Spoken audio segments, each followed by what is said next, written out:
All right, what's up, everybody? We are live for the very first Money and Friends. This is what we call the Harrison episode because right here with us, we have Harrison Morales. Good to see you, sir. Thank you for having me, Cindy. Thank you for having me. Of course. How are you doing? You're our first guest. I'm such an honor. I'm honored. Okay, yeah, good. Thank you. Do you want to usher in this new era of, this series that we're going to have with a shot that we have prepared for you on the right side? Let's do it. All right. There you go. We got Harrison taking shots. You know it's getting crazy. I spilled a little bit. And you're already drunk. All right, cheers, brother. Don't worry. Mine wasn't alcohol. His was. Okay. We didn't have to say mine was going to be alcohol. We're going to see it with the face. Hey, shit, we got Emma in here, too. Hey, Emma. Hey, Zora. Emma, what's going on? Zora, what's going on? Okay, hold on. Let's go back. Besides, you guys are late. Yeah.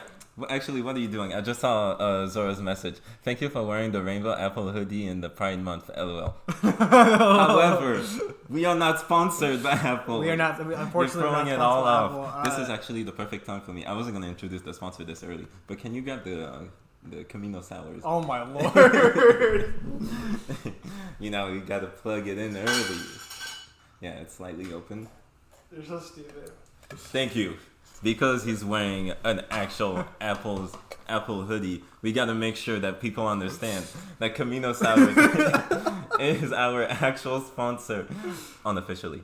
Camino Sours, wherever you are, if you want to have a blissful night, this is not quite getting in frame. Oh, there we go. If you want to have a blissful night, this is the way to do it. And I recommend you do it, especially if you're high off of the Knicks winning right now. Camino Sours, thank you for sponsoring this stream. Now back to the stream.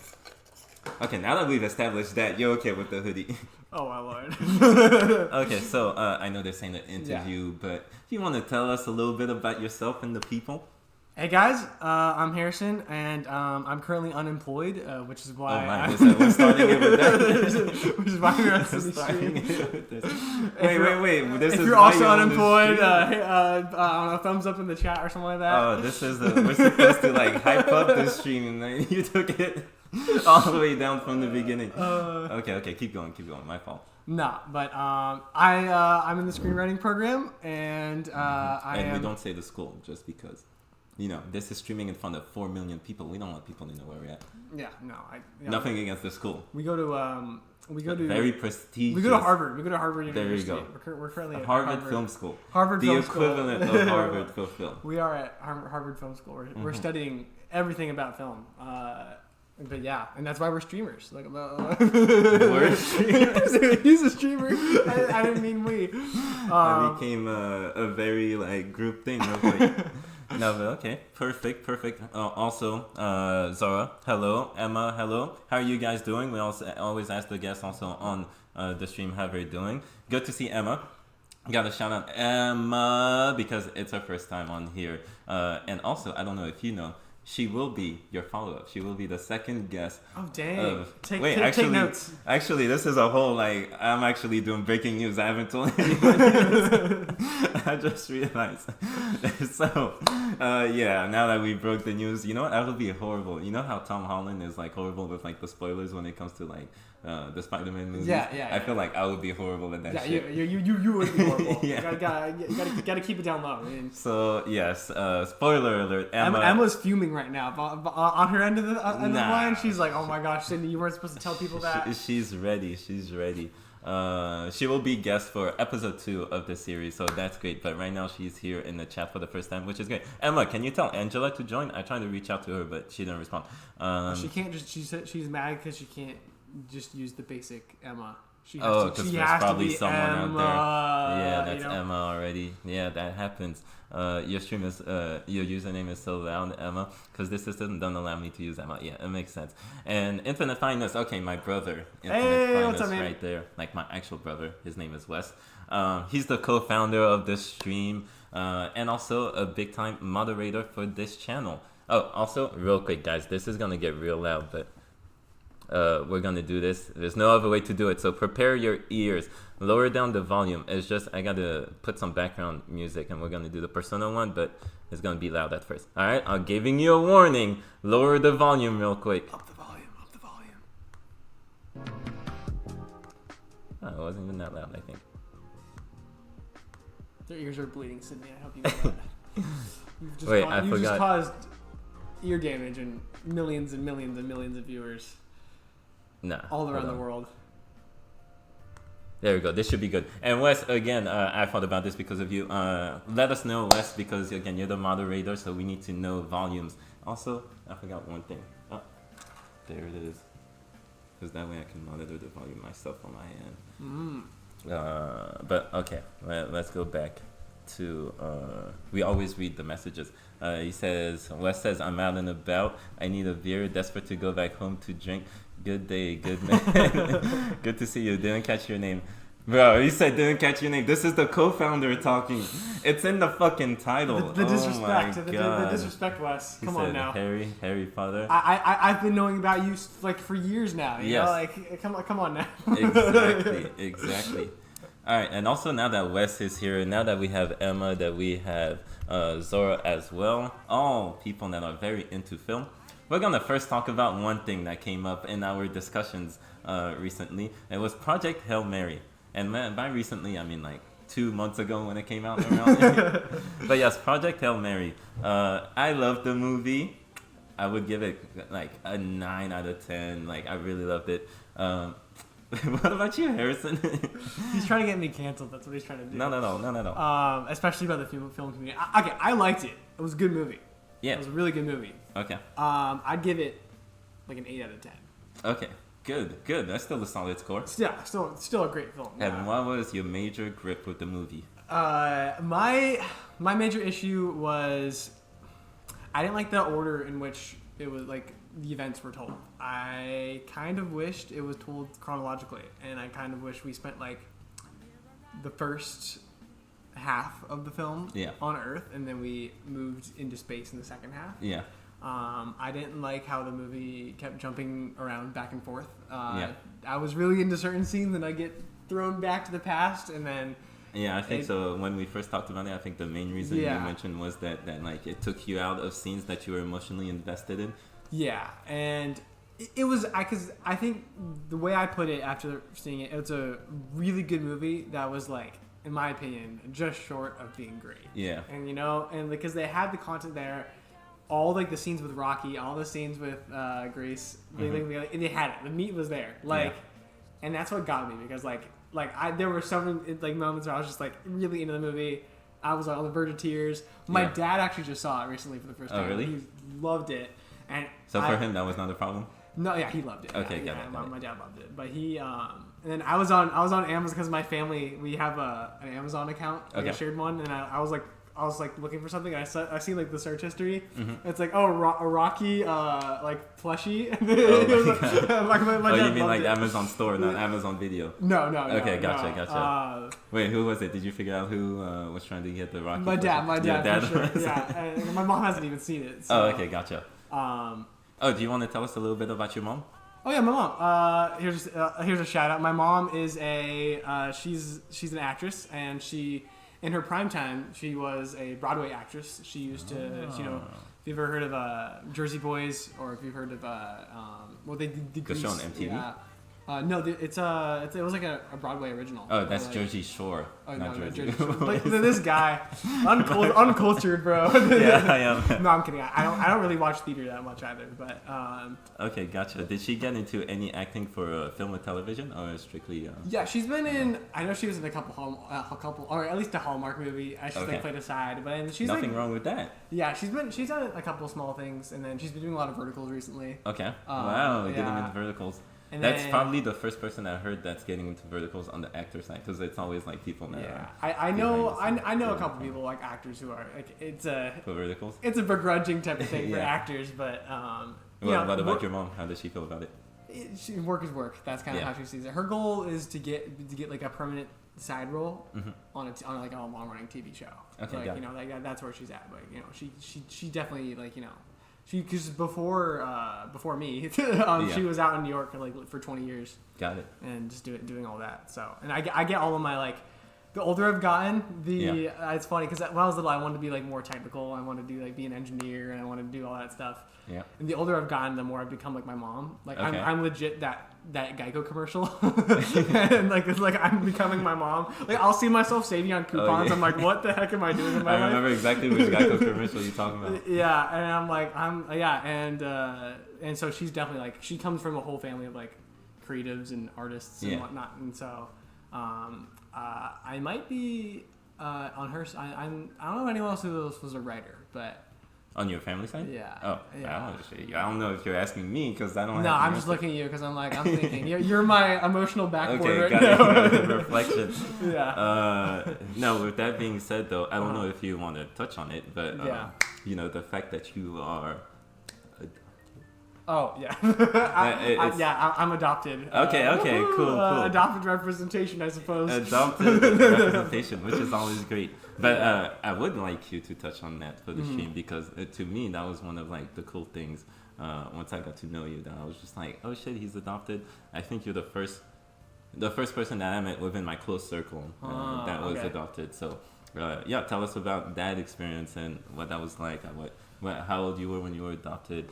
Obviously, I know some of these answers already. Like, did you know your biological parents and Yeah. things like that? No, so I was born in Florida, and I lived there for the first 5 years of my life, and then I was adopted at 5, and then I moved all the way over to California, and I don't really like Florida, but You have good. How's your recollection of Florida? it just I would go back every once in a while to see my grandma and stuff like that, and like. I'm sure some people love Florida. You know, if Yeah. you love Florida, you know, technically, I by nature, I am technically a Florida man. So, Yeah. like, you know, my friends from undergrad, Florida they would call me the Florida man. But it's just not my place, you know. It's kind of sinking right now, Yeah. physically, actually sinking. And I don't know. I'm not that much of a beach person. I'm more of a Okay, gotcha. mountains. I'm more of like a hiking and mountains type of guy. And you know, I think they're like Florida has absolutely no elevation whatsoever. The flat terrain. Yes, Yeah. absolutely. And what about your relationship with your adoptive parents? How's that evolved over the years? Oh, I mean, they're my parents. Like, you know, it's like, you know, I'm 23 now, and so Yeah. it's just like my relationship with them was no different than any other. Okay, got it. But it was kind of weird because I do remember like from what my parents recollection, I like just kind of like adjusted to being adopted like super quick. Like Yeah. it took like a week or whatever. I was like, Okay. okay, we're good. You know, it was really weird. I don't know. Like the younger Good. you are, like the more like open, Easy it is to and, like, happen. easy it is for you to adapt. Do you have were you in a foster home before? No, I was living with my grandma and grandpa. Okay, got it. Yeah. And Gotcha. shout out my grandma. She's currently in Glendale right now. Oh, really? Yeah. Did you see her? Yeah, I saw her last week. Okay, nice. Yeah, and I was just in San Francisco for a little bit. Are you the only child though? I am an only child. Yes. Do I emit only child Yeah, energy, that's the Zora? question Is for y'all. that Does he give only child vibes? Good. See, you already have streamer tendencies because I didn't even need to read the chat. You did it naturally. Good job. there we go. But yeah, let's scroll back a little bit to make sure that we do read it. Oh yeah. This started with a conversation about fucking Project Hail Mary. We moved on. I don't know what you guys are here for. Cutest sci-fi. You know what? It's definitely up there as I think undoubtedly actually is the cutest sci-fi. That's a correct statement. It is great. Yeah. Back to the editing, because I do understand your point. I was obviously in the other camp when we had this conversation. I didn't have a problem with the editing. I did like actually the way that it was made, just because there's the way that it's done. Like it's aligned very well that like the scene that it goes back in the past too, and we're trying to do this as spoiler free as possible. But the scene that it goes back to at that moment does connect very well I to get the that. scene that's I get happening that. It's like afterwards. the logical jumps make sense. Yeah. Yes. And talking I about get that, but I'm thinking emotionally, right? If I'm Yeah, I emotionally get hearing that. a scene, I do not want to be ripped out. So I completely Yeah. understand the emotional thing. Yeah. But then I took it a lot too in our class that we were in, which we'll touch on after the directing class, when how much we learned about withholding information. Like in that sense, like it was fantastic because it's like you don't have this piece of information up until this point. Now we're giving you this piece of information. But think about it if it just unfolded naturally. Like you think this is like a whole drama that's set on Earth, and then boom, suddenly you're in space, and the escalation just keeps growing and growing and growing. I get what you mean. And it would have been cool, man. But actually, our professor, Tom Provost, shout out to him. The GOAT, the best professor at school. The GOAT. He made a great point that it would actually feel kind of flat if like we got all the exposition and understanding at the beginning, and then we have all the scenes afterwards in the spaceship and through on. If we didn't then go back and forth to you could have pulled an Interstellar, right? Mm-hmm. That movie's first act is notoriously long. Yeah. If you've ever watched Interstellar, it's like the setup for that movie is insanely long. You're gonna have Wes. Wes is a big Nolan fan. He's gonna have something. Like to say I think they going. take it's at least 30 minutes before in Interstellar before they actually take the get on the spaceship. Like you're on Earth for a while. Yeah. And to me, it's worth it. It's a worthy investment. Yes, but they definitely made that decision. You're right. Yeah. Because it's basically like, we're gonna have to give you all this right now because we're never going back to Earth really, like for exposition purposes. Exactly. Yeah. Once you're out. And fun fact about Interstellar. Here's the fun fact of the day, which is God, we're playing a commercial in our background music. Keep going, so your fun fact overshadows this commercial. The fun fact: Steven Spielberg was actually meant to direct Interstellar. Oh. Yeah. Okay. Wait. Expand on that. Christopher Nolan, the only reason why he got attached to the project because before he had the Dark Knight trilogy under his belt, so he was somewhat and Inception at that point. And Inception, but at the same time, like, and obviously not to mention the Prestige and Memento, but yeah. He wasn't Steven Spielberg. I think now you could argue everybody knows who Christopher Nolan is. Yeah. But at the time, because Steven Spielberg was meant to direct it until I think it was some type of. It was a merger, or it was like some type of like something legal or whatever. Okay. And because he owned DreamWorks and he moved DreamWorks out of Warner Brothers. Yeah. And funny enough, now Nolan left Warner Brothers as well. Yeah. But the person who wrote the script was Jonathan Nolan. Yeah. Christopher Nolan's brother. Yeah. And they were directorless and. Jonathan Nolan had the brotherly hookup and got Christopher Nolan to direct the film. And I did not know this. Yeah, that's fire. Yeah, Wes, did you know that? Like he knows everything Christopher Nolan, so he might know. Maybe. Hey, thank you. This is why we invite people in the industry to eventually talk about industry insight. Where are you gonna get this type of information on Twitch? Okay, let's catch up to the chat real quick. Yeah, for sure. I don't like the flashbacks. Okay, so Wes is saying he didn't like the flashbacks. How it works, bad editing, too long, lazy. Otherwise, love the movie. He has a lot of thoughts on this. he's been wanting to say this for a hot minute. He usually does. But like I said, it didn't leave a mark. I never thought about the movie again. Yo, okay, I don't know. That's Angela right here also. Yo. Hey, Angela. Angela's here. Did you have something to say about what? I wouldn't say it's a forgettable movie. It was a really good movie, but I don't know. I just feel like it's frustrating. It's forgettable. I definitely didn't think it was a forgettable movie. Yeah. That's for sure. I honestly think it wasn't for Ryan and Greg Fraser, the movie would be average. Zora says, I like the flashbacks, but I agree it's too long. The flashbacks made it drag on. Prequel storytelling like that don't work. IMO, the pacing was bad because of that. I do think it dragged on. And I also think, and again, it might be due to the editing, that like there was like a repeated like emotional like gut punch like towards the end where I was just like, bro, how many times are you gonna destroy me right now? Because I was like, this has to be the emotional climax. And then I went over it. I was like, all right, good. I'm not gonna like get in my feels again. Boom. There's another moment right after that feels like emotional climax. There's another. I have a huge hotter take for that film. Say it. It involves spoilers though. A huge spoiler. Oh, okay. So I don't know. Okay. Should we give a spoiler alert before you say it? Wait, real quick. Okay, let's catch up. Are you the only typo? Yeah, lol. Hey, it's Sweep. I just read Sweep actually just say, hey, it's Sweep. Oh my god. Sweep, what's good? Good to have you. He said, what's good? We're good. Right now, we're just talking about Project Hail Mary, and he's about to give a hot take. Here's the floor. Oh gosh. I kind of think that I thought that when Rocky... Well, okay. Yeah. When the separation... Let me drink a little bit as you say this. It's gonna rock my core. The separation, that should have been the last. That, like, they shouldn't have gotten back together. Okay, no, Yeah. that's not a hot take. Okay, I'm with you on that. Because when that moment happened, I'm like, okay, emotional. That's kind arc of okay. complete. Spoiler alert again, y'all. By the way, spoiler alert again if you haven't seen, or if you don't care, then it is what it is. But we're giving you the spoiler warning real quick. Just put it on mute for. I'll raise my hand when we're done. But yes, keep going. Yeah, especially with that beautiful song. It was like the chants, and Yeah. I thought that was so beautiful. Yeah. And I'm like, when that moment happened, I'm like, oh, this is so good. And he's Yeah. turning back, and all the memories are coming back. Yes. And then a whole other conflict happens. He's like, the ship. I'm like, what the heck? That was a perfect movie. What just happened? I know. And then he has to go back. And I was like, oh man, like I Which- think if you could have cut it, like had a normal ending right after that moment, like Yeah. that would have been so good, man. Yeah, that's kind of what I was trying to say without getting into spoilers, but Yeah. absolutely. So that was one emotional, and that was to me the biggest emotional gut punch. Where Yeah, I was just yeah. like, oh, like the closest I got to crying was Was that moment right And there. The music, like the music, chants, was and also so because beautiful. in that moment, Yeah. before you know what happens next, you're like, this is the final goodbye.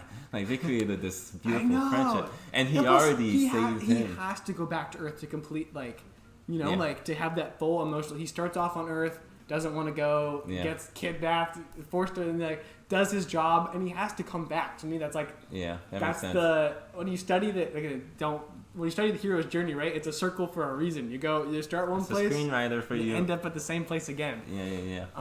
But again, that's just another personal opinion of mine. Still a great movie. I agree with you on that Yeah. personal opinion. Yeah. The one with the editing, I was iffy about. You got me back on that one. All right, I'm 1 for 2 so far, guys. The goat Jonathan. Yeah, exactly. For Hey, Annalise is also here. Annalise, good to see you. So Annalise, don't want to say too much about her, but first of all, she's a dear friend of the channel. She's been here since the beginning, and also some people in the channel already know. But without saying the school we went to, she went to the same school. In the same program. She also went to Harvard Film School. Harvard Film School, exactly. Hey guys, remember, we go to Harvard Film School, okay? Yeah. Do not forget that. We are the best of the best. When I say something, treat it as the law. Hey, location, East Coast, nowhere around East here. Coast, yes, we're on the East Exactly. Coast right now. But East Coast of Germany. there you go. But she did cinematography, if I remember correctly. Nice. Outstanding cinematographer. So just shout out to Annalise right there. Annalise, good to see you. How you doing? And good to have you in the stream. Wes already knows. He said tickets on sale tomorrow, 9 a.m. Actually, Have oh my you God. logged to the screen? I need wine so bad. Oh, Harvard Film. we actually caught up with the stream like real quick. Shout out Harvard Film. Exactly. She get it right away. Emma, also at the Harvard I don't know what Film you're School. talking about. Yeah, she's thinking we're Also at the lying. Come Harvard on, why Film would we School ever right lie there. to our lovely fellow Harvard film students? Exactly. But okay, now that we took this detour with Project Hail Mary, we're actually here to present something. We have 2 world premieres. We're gonna get into it right now. I'm a little like about showing this one, you know, because we're involved. He's got some personal stakes in the game. This is like full exposure, but we were like, fuck it. If we're gonna do this, we might as well have 2 world premieres for this very first episode of Money and Friends. Camera's here. Money and Friends. I need to work on the camera look. We're here. But to tell a little bit about that, so me and Harrison have been in the same program at the Harvard Film School, where we were in our second semester. First semester, we were in the same kind of like production class, basically, which eventually led to us being on production sets together. And then in the second semester, the class that we took together was a directing class. And then for this directing class, our final project was to direct a scene basically together, which is what we did. Anything you want to say about the scene prior to us showing it, or do you want to jump straight into it and talk about it after? I guess we can briefly say what the premise of the assignment was. It was Go ahead, basically you got this. we didn't have to do it because we were graduate students and my schedule was absolutely screwed. We weren't officially in the class. We were not officially in the class, but we were in it for the love of the game, for the love of Harvard Film School. Our professor Tom, the G, the goat, the best. We'll edit it so that there's only those parts in the clips that we post online. There's never the Harvard Film School part. It just says Tom, so that the school knows. But yes, go ahead. And then he came up. He gave me because Sydney wasn't there that day. He gave me like a stack of scripts. He's like, choose one, and if Definitely you want not to, skipping. you don't have to. But feel free to make it. And I was like, cool. I saw it, and I was like basically put it in my backpack. I'm like, I don't have time to make any of this. Yeah. And But I'm you like, still brought it up to me in surely the Sydney following won't class. care as well. And I was like, yeah, let's do it. And so, but we didn't really do anything about it until he actually, until all the films were screened. Like, because we essentially you're given a 1-page script and you have to make it. Yeah. And you can interpret it however you want as a director, but it's essentially a directing exercise. And I didn't want to do it. He wanted to do it, but I didn't know this until after the actual films were screened from the rest of the undergraduates. Yeah. And then you flipped. And well, then Cindy, we walk out for break, and Cindy's like, "We gotta make one. Yeah, we like gotta I do it." can't be sitting here without a without any work to show." Yeah. And so We actually did it real quick then. We thought about that like a week before the following week. We started shooting it. We picked the scene. Someone said Harvard. Yo, low-key, actually, fun fact, Infinite Finest did study at Harvard. Okay? So just shout out to him for studying at Harvard. Not at Harvard, but like through a certification program remotely through Harvard. So, it's like Conan O'Brien. you just gotta gas him up. The more details you There you go, give, the there you worse go. off it's gonna be. He studied through Harvard, if I remember correctly. Let's correct me if I'm wrong.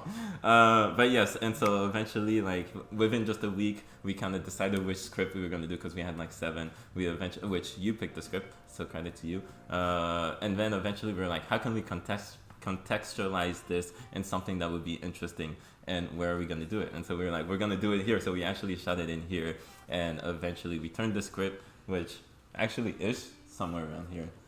I forgot. It might be in my room. And made it like somewhat fun. So that's what we're gonna show right now. So let me set this up for you guys now that we It's the did this beginning of intro. the Money's Finest media production. Exactly. Part of the channel. Oh my god, we're gonna have so many branches. It's gonna be crazy. What we're gonna do is we're gonna do it full screen. So then we're gonna remove each other real quick. Right now you're gonna see this. Let's bring it back. Damn, we got a sneak peek just now. Okay, it's appearing well on that end. Okay, good. We're gonna remove ourselves and start playing it. Wes, please, if there's any sound issues, please let me know in the chat. That way I can address it like as soon as possible. All right, we're gonna go for it.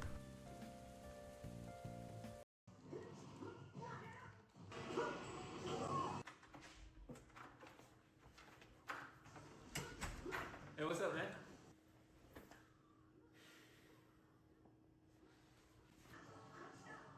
Hey, bro, you good?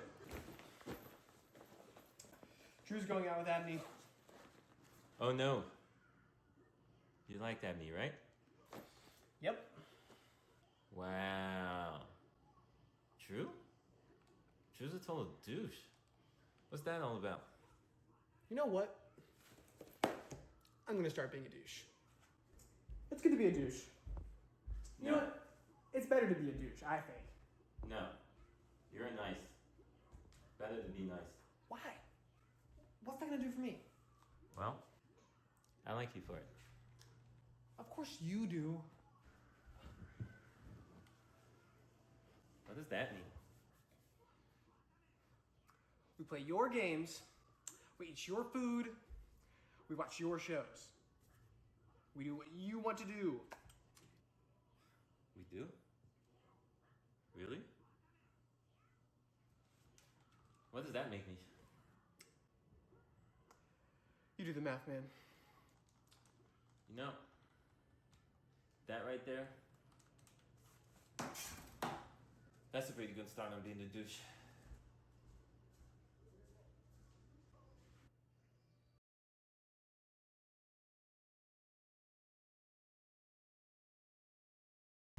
Okay, there we go, there we go. There was sound, right? I hope there was sound. There should have been sound. Wes, you scared me for a sec by saying no sound. You said there was? Are you playing with me? I can't even tell. Well, we're gonna need a second opinion.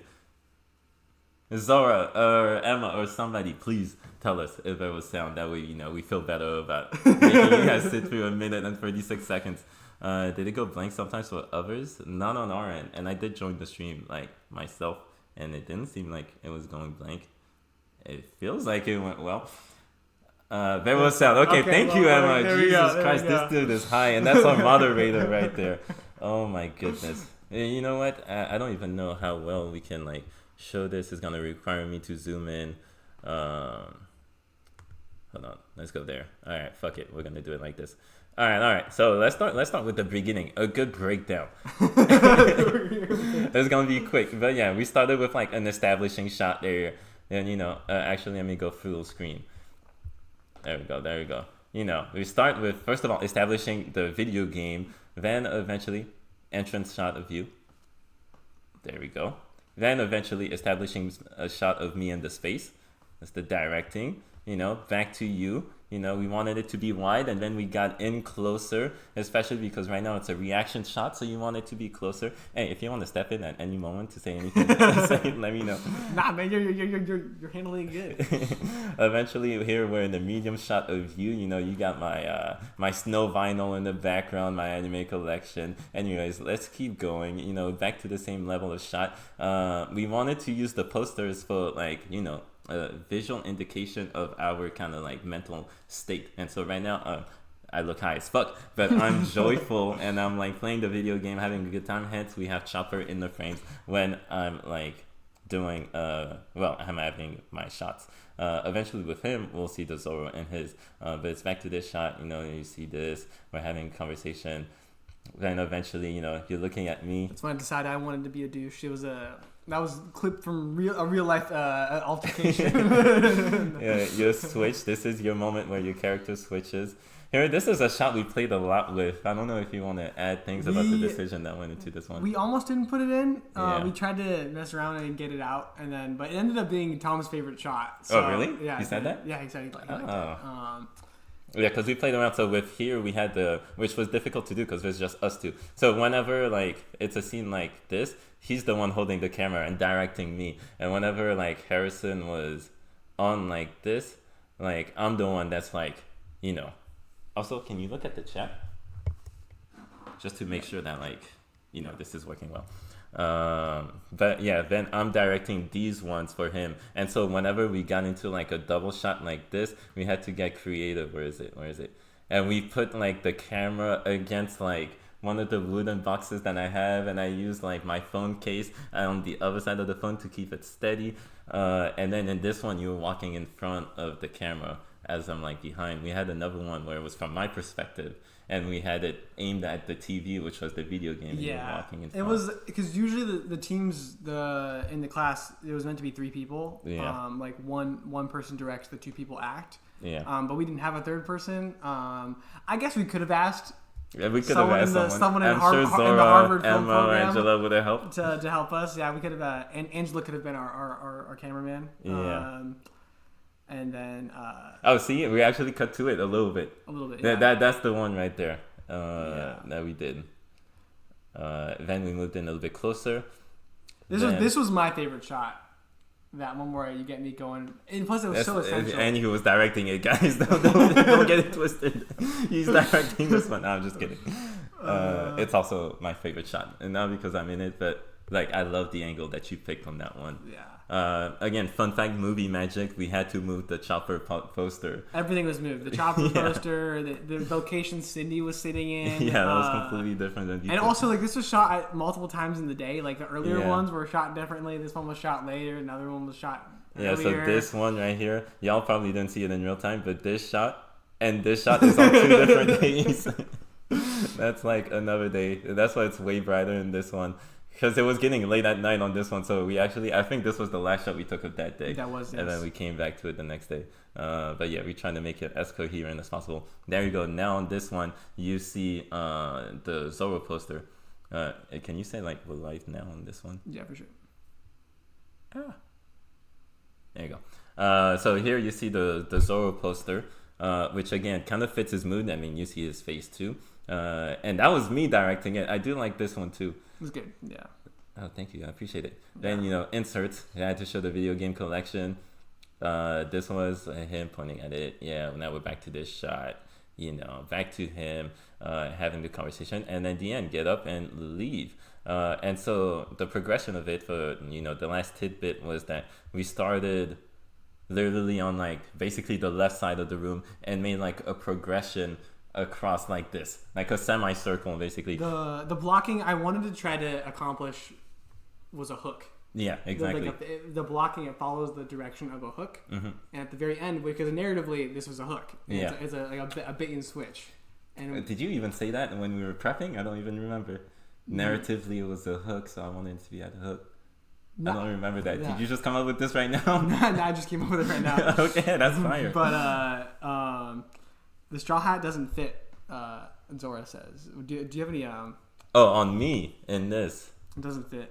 How does that comment make you feel, Sydney? Oh no! I have a big head. That's absolutely right. No, other than the fact that I have a big head, it's actually from Japan. So then there was no returning it at that point because my friend from Japan came to America. He brought the straw hat, and I was like, oh my god, crazy! And then it was too small, but it is what it is. But I love it regardless. But yeah, so back to the semicircle, it goes from here. I mean, even you can see from me at the beginning, it's on my right side of my face, but the left side on the camera. Then eventually it gets closer here, left. Then eventually we get center. Then eventually we get on the other side. And we have a little hook. Yeah. Yeah. And for you, another big thing was I stay stationary the whole time because we wanted you to be restless in your approach, so I don't move, whereas you're moving all over basically from one side of the room to the next. So I thought that was really good too. And yeah, I think that's everything we got to say on this one. Hopefully you guys enjoyed it. Let me go back to full screen real quick. Oh, thank you, sir. Hey, Grace is in the chat. He says big up to Money Spiders, miss you, bro. That's great. Good to see you, Cam. How you doing? I don't know if you saw the scene, but yeah, that's what we just showed. And then eventually we got another world premiere that we're gonna do, and this one is not us acting in it. It's actually a lot more interesting, in my opinion. So not only were you taking a directing class this semester at the Harvard Film School, you were taking another class as well that is video game and AI related. Talk about it a little bit before we show you scene. So I went to the dark side. I apologize, my fellow Harvard Film School students. A lot of people are unhappy. Yeah, I went to the dark side. I took a cinematic AI class, and I just, I as a writer, right, everyone's like, you're the first person that's going to be wiped out from AI. And, I decided, I'm like, hey, I might as well, see what's up. You said, fuck y'all, I'm going to embrace it. We'll get into it more later, but I took a cinematic AI class where we had to make some films with AI. Yeah. And I definitely had some issues I was running up against in terms of how AI can actually capture performances, and I wasn't a huge fan, and so I decided to do something that wasn't performance heavy and wasn't sound heavy as much. No, I'm just kidding. No, because AI just doesn't do sound that well, Hey, I don't even know who's talking about sound. I don't even know what you're talking about. And Angela, I see you. Anyways, keep going. Yeah, and I just I decided I need to figure out something that doesn't require too much sound. I can do my own sound, and something that doesn't require performance. And at the time, I was also in a video game class. Okay. A video game writing class, and that was by far my favorite class of this semester. Good. Shout out Professor Adam Foshko. Definitely Shouting not watching this every right now. professor at this hypothetical school at Harvard Film School. But I wrote a 36 page treatment for a video game. And I decided to take some elements from it and turn it into an AI trailer. I can make an AI trailer for it. Okay, good. And that's what they're about to see right now then. Yeah. Okay, good. So now we will switch. I mean, hopefully she's still here, and regarding Angela still being here. But if she didn't hear that comment, that's great too. And Zora said, "Shout out Adam." The best. The G. best. Good. The goat. Another one of the goats. All right, guys. So we're gonna get into what he just explained, which is the trailer for his video game. And keep in mind, as you were seeing this is. Hold on, the focus of the camera. This is all AI, correct? From start to finish, all AI. Yeah, everything is, except for obviously the content, which is like, or the subject, which is what I wrote. But what you're seeing on screen is AI. Yes. Perfect. Hold on, let me switch back to the feed. Again, same process. Wes, if you're hearing it, you know what? Actually, let's do Zora instead. Screw Wes. No, it's better to have two people. Zora and Wes, if you hear some sound issues like the sound, just say, yeah, got you. Sure. If there's some sound issues, please let us know. That way I can stop it and we'll fix it. But I think it should be okay. All right, so we're going to remove ourselves right now and play his trailer. I just want to say, this is a world premiere. I just wanted to say that. Okay.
Okay, we're back. Wait, hold on, guys. Hold on, we need to go full screen for the round of applause. Well done. Hey, Wes said, shut the fuck up, AI chat box. Are you serious? Like you're not part of, again, co-founder. Let's forget Wes for a second. Said, hey, oh my god, bravo, well done. Thank you. Much appreciated. So that was, again, Wes saying, well done. Bro, that was fire. Yes, it was. I was like, when I saw it for the first time, I was like, people gotta see this because it is literally, in a way, mind-breaking because of the things that we talked about, which we're gonna dive into it a little bit more. Hold on, I'm gonna try to do the same thing as we did last time. That way we can like get into it. If you can hold this. Yep. Okay. Yeah, phone percentage is fine. We're gonna switch back to put this. I'm Wes, my biggest supporter and her biggest and hater at the same time. Yeah, Emma said I need a step by step how you did this. You are that guy. Wes in the next message. Fuck you. What's funny is I have no idea what I just watched. I just tuned back in the moment you played it. So I had absolutely no context whatsoever. Okay, got it. You can have Angela to do the Foley. She can do the Foley, absolutely. Okay, wait. Let me go back full screen. We're gonna scroll back to the beginning. First of all, again, I have no involvement in this whatsoever. This is all his. And having said that, I want to say I'm so happy that you guys enjoyed the work that he did on that. And this breakdown, you're going to lead the charge with the breakdown. I'll ask questions throughout. The same questions I kind of asked you when you first showed me. Yeah. So first of all, how the fuck is this AI from start to finish? Please tell us, like, first of all, what AI kind of tools did you use? Because most people, normal people, would be used to, like, ChatGPT, Claude, or whatever out there. Tell us what you use. And second, what kind of prompts you put into it to make that magic happen? How much of it is you creating it? How much of it is AI? Like, all that. Go ahead, the floor is yours. So I originally, I kind of just like, I had a little sketch in mind. I can actually show it on my phone. I had a little sketch in mind. Man, Harrison, this is going to require me to go back full screen. No, I'm just kidding. No, it's all good. It's all good. And I... Meanwhile, as you pull it up, Zora says, very, very wise choice of the pixel style because most models still suck at realistic rendering. Do you have a comment regarding that? No, I agree. I really wanted to do something that I felt played into the strengths of AI rather than trying to make AI do something that it shouldn't have. Like, AI is cool and all, but we'll get into it more. But I wanted to really work with the limitations and what's the best thing that this can make, not what's the best thing I want to make. That's a huge, I think, you understand what your limits are. You are woke, my brother. I like it. But this is... wait. I forgot your picture completely. Okay. This is a picture. I started off with like drawing. a little... I apologize if you can't see that. Oh, there you go. This is probably the best. Right there. He's going to get... Yeah, you kind really of. see that ring light that's like... Apologize for the ring light. There you go. Ah, there you go. Perfect. I apologize with little... and basically my main character is...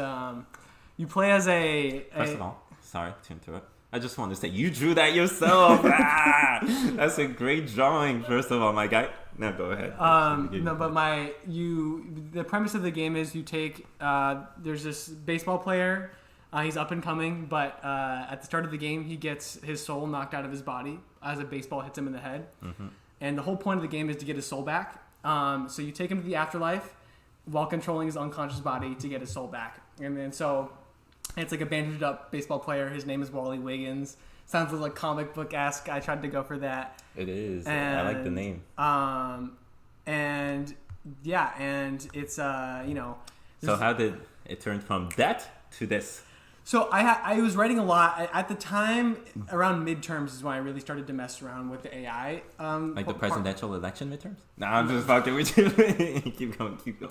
And the I decided I went to Google Flow because if you ever do take any Harvard film students, Harvard Film will give you if you're in one of the classes they team up with Google and they'll give you like the Google Ultra Pro membership, whatever it is. Yeah. And so it's like the best of like Google Flow and Google Gemini. And I created a lot of these images with Gemini, and the reason is because they just like give you like 30 terabytes of like data to work with. Okay. And so I'm like, it means like I'm the person I don't like to like. I'm like try it again until until it gets perfect. He can attest for that when we were shooting the film, and so I really tried to make a character sheet of this idea I had, and I tried to describe it visually what I drew into Google Gemini, and it took a long time, because I was like. So the main AI used for this is Google Gemini, Flow, and then later on ChatGPT eventually came in because recently ChatGPT came out with a new image model which blew everybody away. But at first it was just Google Gemini. Look at this guy. What you did Harvard film too? I did Harvard too. Like I gotta get another beer and Gemini Flow. Yeah, I know. Harvard film, it's been pushing us, man. I don't know what to say, but anyway. But good. Let me know when you. I'm just controlling the laptop, so whenever you want me to. Yeah, actually, I can. Oh, you got this. You got this. I'll show. Run the session, buddy. The first image I created was this one right here. It was like there, right there. Okay. And it took me forever. It took me like an entire day to make this image. First of all, Yeah. I have to scroll to some also. Insane the amount of detail. I told you this when you first showed me on the background of some of these. Like the detail in this is insane. But for me, the detail of this one is insane. But for me, and I told you Wes, who's in here as well, loves cyberpunk vibes. So it was like the cities like this where I was just like, bro, what? Like that's insane. Not only like the layering of the city, but also on the signage. Like it all seems, again, to just the naked eye, that all the signs have. This one is insane too. All the different signage have like different things on it. This one feels like Breath of the Wild, as I told you. This one feels like Tony Hawk Pro Skater, but like in the desert. And again, these are like very fantasy game like. There's one more in the city. There you go. This one is my favorite right there, and it's for sure Wes's favorite as well too. But like. The amount of detail in the background. Their train is fucking moving. Like, it's insane. It's insane. Okay, so let's go back to this. Your very first one. Yeah, and this was my first image, and it took me forever. It took me like basically a whole day, and I was like, just being super anal about it, and I was like, I was trying to, because I was having a hard time, because my visual inspiration was from the SNES era games, like like Link to the Past, Chrono Trigger, Super Mario World. Okay. And it's used what's called like a 16-bit art style, and I really, really, really wanted to take this story I've been writing and make it into a 16-bit art style. And I kept going back and forth. I'm like, the first area of my game, it's called the Windmill Isles, and and it's like scroll to the art. Is it in the trailer? It's just like right there, but it's all good. This but one. And I'm like, it's just this land that like it's filled with windmills and like yellow plains, and so I would keep going back and forth with Gemini. It would not understand a single thing, but it took me like a long time to develop what he looked like, to get the eyes right, to get everything right, and also to develop the art style and the way I wanted this world to be. And because I think we've mostly left behind like this type of game now. It's just kind of sad, but you're right. Yeah, and it's all about the big 3D action platformers and stuff like that, which I love. Don't get me wrong, but I think what if you took an entire like game studio and put them like at a game like this? It'd look insane. It'd look crazy. Yeah. And Absolutely. so I really want to try to get a sense of depth. There's this thing called in animation. It's called motion parallax, where the background moves not that much, and then the closer you get to frame, the more the layers begin to move. Yeah. And so I wanted to try to get that in, like so I would prompt. So the city is the perfect example of that. Yeah, yeah. And it's really cool. And I'm a huge fan of clouds, cumulonimbus clouds. I remember typing that into the prompt, and so I just be like. And but it's this is it's and I went back and forth, and anyway, once I finally got an image, Gemini gave me an image, like a screenshot of a still. I did a couple more areas. I think the second one was this moon one. I'm like, can you create this for me? Like same character, different setting, different background, and I think the city. Once I had those three, which took me a long time and a lot of prompting, then I was able to give like the Google Flow and Google like a reference and be like, okay, give me more images, throw me in more situations, and with this as a template, it understood exactly what it needed to go for, and it gave me a bunch of other like locations and stuff like that, and I was able to make a bunch of images, and so look at the movement of your guy. Yeah, and then I made like there's like a medieval castle area.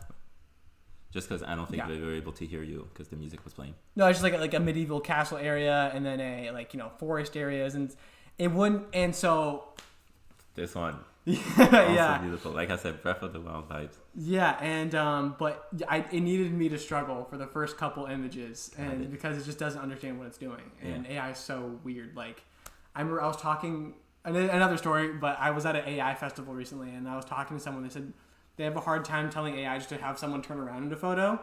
So what they do, like, oh, can you have this person wearing a backpack, and then it will just immediately turn them around. Okay. Gotcha. And so it's kind of like it's like working with AI is like. It's like you have to meet it on its level, and you can't just expect it to understand everything you do. For the record, I'm not that good at AI prompting. You sound like an AI expert right now. No, but like there are people who actually like can legit make full on animes with AI. Like I cannot do that. That's crazy. But and so then eventually, I was trying to expand it, and then that's like expand the trailer because I had like a 1-minute trailer, and it wasn't that good. And so I wanted to expand it and make it more full and show all the different things that this game could do. And then my friend had a shout out Alex. Shout out Alex. He had this. He had ChatGPT. I was not subscribed to it. I wasn't. And then so I'm like, hey, here's the images I have. Here's the character model. Here's the everything. Mm-hmm. Can you just make a couple more scenes from this game? And boom, ChatGPT pumped them out really? Nothing. Damn. This was a ChatGPT. Wait, this one is ChatGPT on this one? Yeah, and it the new image model is huge. It came out near the end of the semester. I wish I kind of had it earlier, but it totally changed the game for a lot of people, and because they just canned Sora, and because Sora was the whole big AI thing, and bro, yeah, that's crazy. Yeah. And this was ChatGPT. Bro, this one? Yeah, but a lot of the more detailed ones were ChatGPT, and just it understood that because ChatGPT has. Oh, there you go. Wes wanted to see the VAR one again. Okay, so this is the VAR one, which again, level of detail is fucking insane. Now that I didn't even process the layering in terms of the motion that you mentioned, but yeah, first of all, him dancing. Let's focus on that because we take it for granted, because we play games and shit. But usually games are made by people. We take it for granted that this is fucking AI. I know. And this dude is just here he's walking like you would do in a video game side scroller. But here is literally just vibing. I wanted to again touch on that. How the fuck do you put that? I had developed image of him in a bar, and then I take it from Gemini or from ChatGPT, and then I go to Google Flow, which is what I have the most data in. Okay. And then I'm have him dance at a bar, have him chill with a pint of whatever in his hand, and then be Gemini dancing. just came up with that. Yeah, and because the thing is, once you give it an image and once you understand, especially it also saves memory from how you talk to it earlier, which is insane too. Yeah, and so then it will know that this is what you want, this is the given outcome, and the level of detail is insane. If I were to actually play a side scroller with this level of detail, I'd be blown away out of the artist. And obviously, my goal with this, I wouldn't want to make a game fully with AI. I think that defeats the purpose. To me, my goal with this is to create a piece to show to people. I'm hey, this is what this game could be. And here's an image of it before we even have artists, before we even have anybody. And if you're down with the idea, check this out. This is what it could be. And that's kind of what my main goal with this is. You know, this is a pitch. And this is something that, to my opinion, that writers are really scared of AI.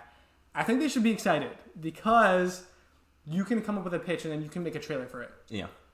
And then boom, people are much more invested in your trailer and much more invested in your idea because they have an experience, they can see inside your head. Yeah. And obviously, you should not want that to be the final product, but it's something that can, as a writer, give you a lot more power, in my opinion, when it comes to pitching.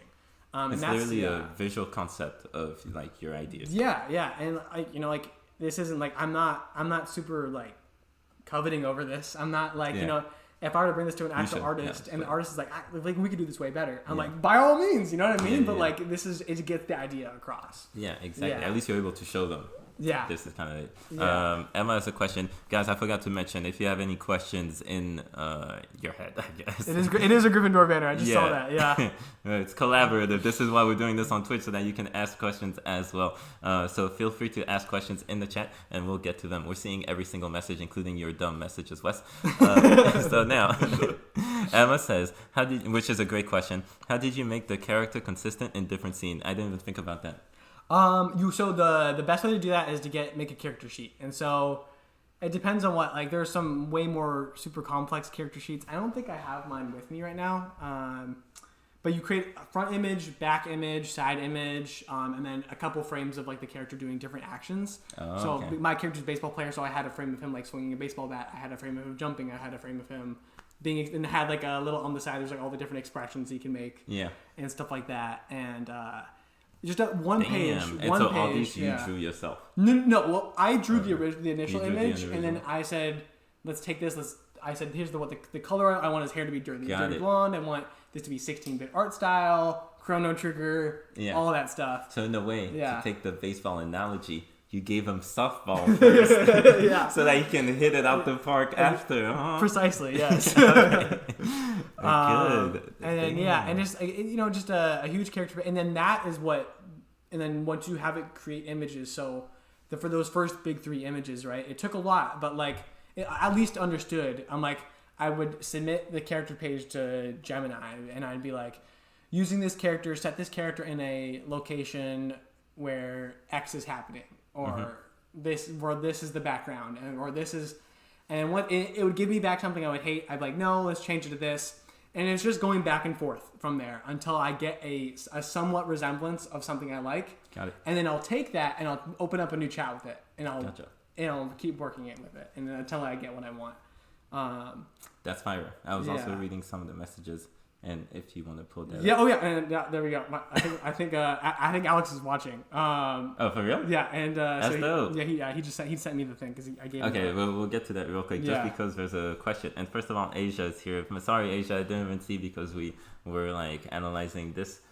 Good to see you, Asia. I completely understand that you are helping your friend out, but it's great that you stopped by. Thank you very much. Asia, to everybody that doesn't know, is our world-renowned at this point social media manager. So all the clips that you see on social media, she's the one that puts them together, and she does an amazing job, kills every single one of them. I don't know if she's still here because we're backed up on the chat, but hopefully, Asia, you heard us say that. Appreciate you. Big shout out to you. Now moving on to Wes's messages. He said, and maybe you can help with that because I don't even think I get the reference.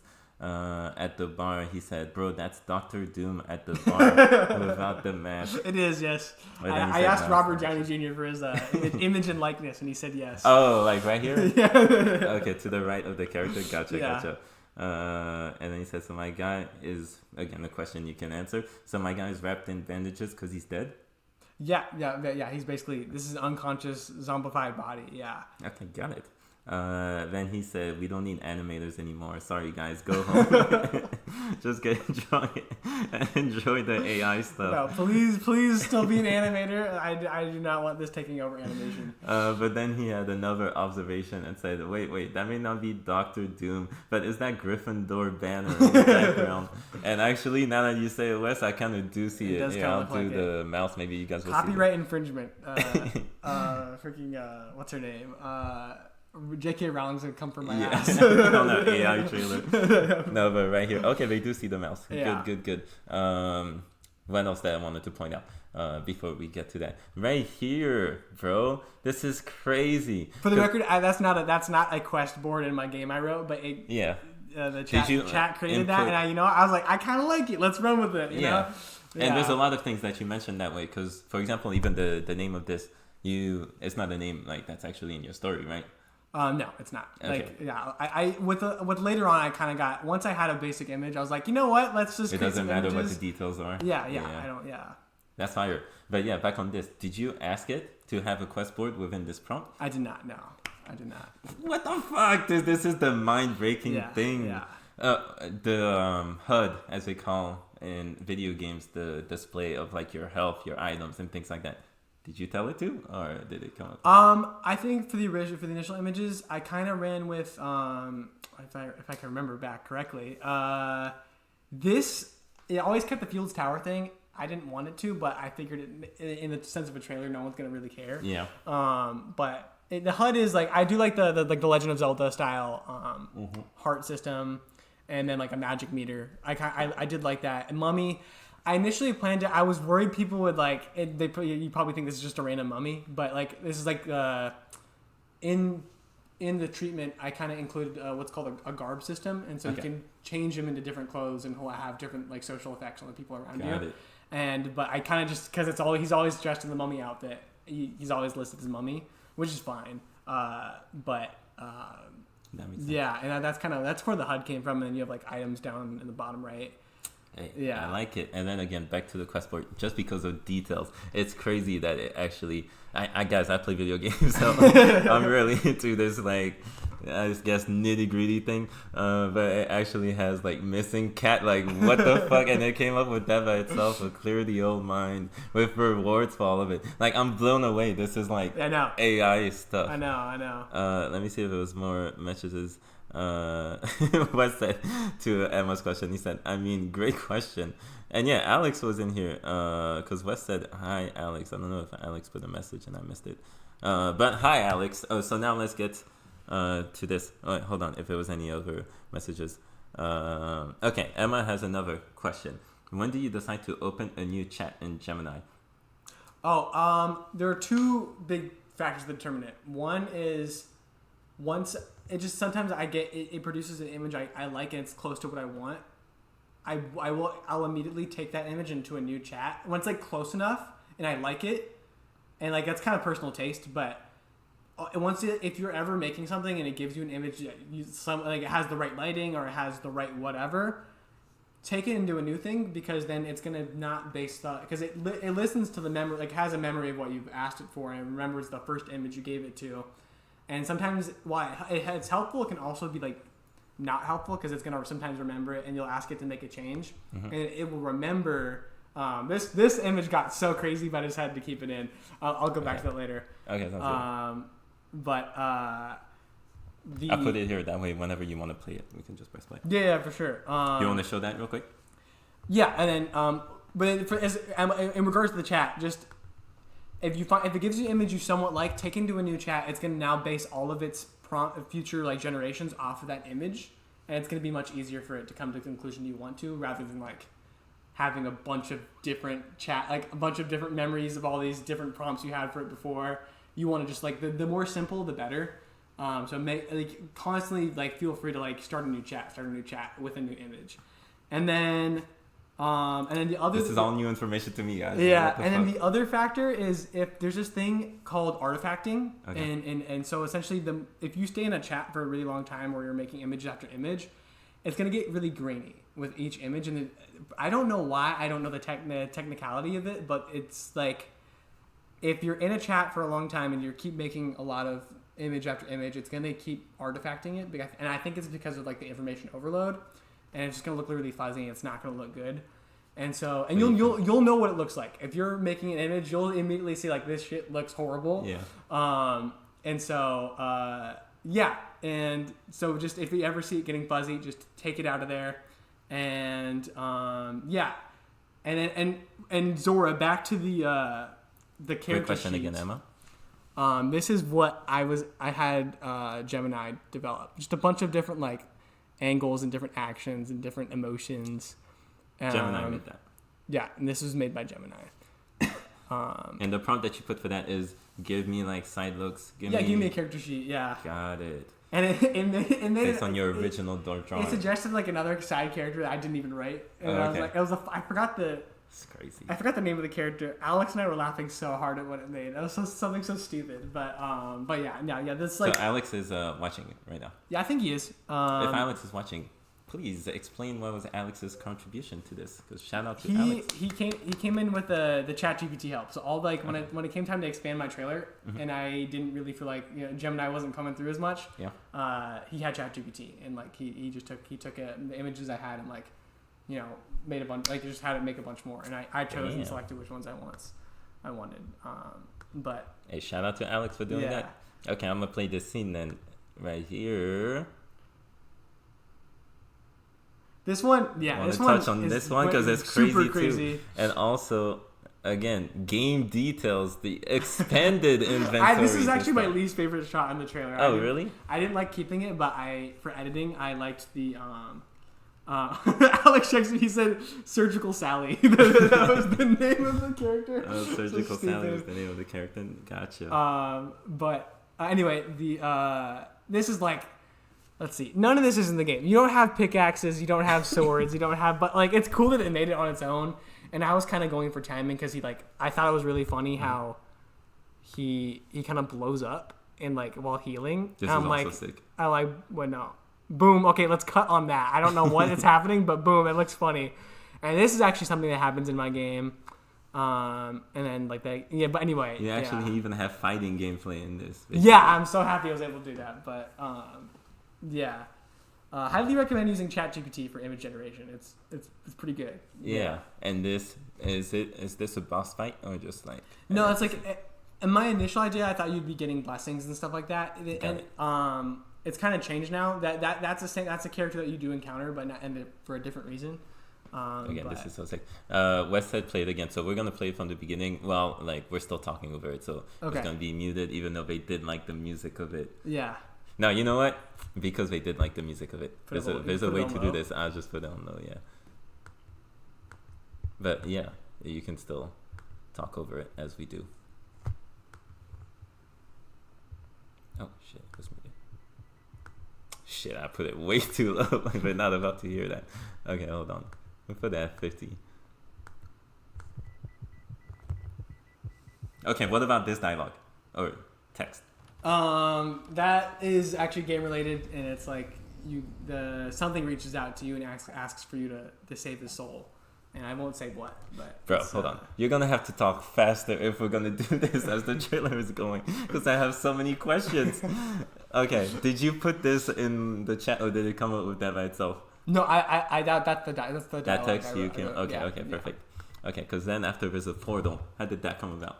The portal, I kind of just wanted that, but then it made the portal on its own. And at the time, I'm like, you know what? It conveys exactly the information I want it to convey, and I'll take it. And people will run with it however they need to. Got it. But yeah. At any point, there's something you want to mention. Nah, and so it just I had a fun time editing it, putting it together, making match cuts. That was a lot of fun. And you can see how sometimes like the AI is not perfect. You can. Do you want to go back to that one? You can see how like he holds the bat the wrong way. It's kind of like weird, but like at the same time, I don't consider AI to be something that like. Yo, like, I never even noticed because like I'm so focused on some. Like he's holding it somewhat okay there. I don't know what's going on with his elbow right here. And like there's like frames. Well, he'll get it. Like he'll be fine and he'll get it. But he's just sitting on the shoulder, low key. Yeah, low key. But again. Like there's some people who think like, hey, we are going to make films with this. This is AI films of the future. Yeah. I don't think so. I think it's gonna be like it's gonna be used and implemented more as a tool. Okay, got it. And like it's gonna be more like, and I think as a writer or as a producer or anybody, you should be super open to it. Like because this thing can and will take your jobs if you can learn how to use it, get ahead of the curve, rather than like, I don't know. And I'm a writer. I'm like ground zero for like who this should get rid of, you know? Sorry to pause it again, stream. But this on a gameplay level, again, because this feels like a game I would be like having fun playing. But this going up the ropes like that, what did you put in your AI? I don't know which one you used for this one. I did want there to be like there's a grappling mechanic in my game, and so I wanted like something where he's like swinging up something, and like and this is kind of like a coins too, bro. Huh? There's coins too. Yeah. Did you add that in the prompt? The coins? No, I did not. The game, Google Flow did that on its own. But this is what I mean by the mind break. But you know what's? I think right here it has. It's a wanted poster, bro. I think that's either him or right here. I think that's him. I could be wrong though. You don't even know. I don't. Wait, because it's so blurry. I remember seeing this and thinking like, yeah, it is him. He's smiling. That's crazy. So AI came up with that. Yeah, came up with that. Yeah. What type of world do we live in? Okay. First of all, with someone that just joined, Malix, ChatGPT took some crazy prompts. It did, yeah. Someone new. Shout out to. No, that's Alex. Oh, that is Alex. No, that is Alex. I read Malix. Alex. Okay, there we go. Shout out to Alex. Grapple Guild. I'm just paying attention. And you can tell, because I put grappling. I wanted grappling to be in it, and so obviously it's gonna be like grapple. Yeah. Got it. No, but yeah, the coins again reminds me of like some Sonic type stuff. This again, same concept, but movement, lateral this time over a zip. And then when you do talk about the details, now that I'm paying attention to it, yeah, I see. This one had a lot of detail, and actually Flow kept. Sometimes Flow doesn't keep all the details. It pixelates and what's not, but like. This one, like, it's clear. Like, you could play this, and that it looks nice all the way through. It's got waterfalls in the background. I mean, same with this one. It's just it's really cool. Same with that one. There's that, and let's wearing sunglasses in that one. Saying that one was the detailing of this is insane. Yeah. Pie eating context today on this one. Apple volleying on this one. Pie eating context twice, I guess. But still, it's like the fact that it's like filling up those, because I'm assuming you're not the one that's like saying, let's put this. Yeah. To fill up the space. And then it actually matches too. Mm-hmm. I'm blown away. It even adds like, again, life, like, finding a way to make things feel realistic in the video game has been the whole point of video game creators for years at this point, right? Yeah. And so then there's a bunch of little things, like adding even when you're interacting with an object, actually having react to the bump or something, having like a pet just run around, having leaves blow or this. Yeah.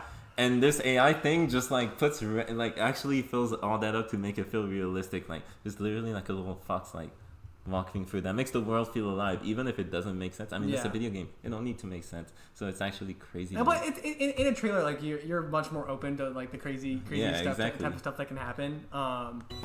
It's I had a fun time making it. I was also like super stressed and super cramped with all my final schedules, but it came together.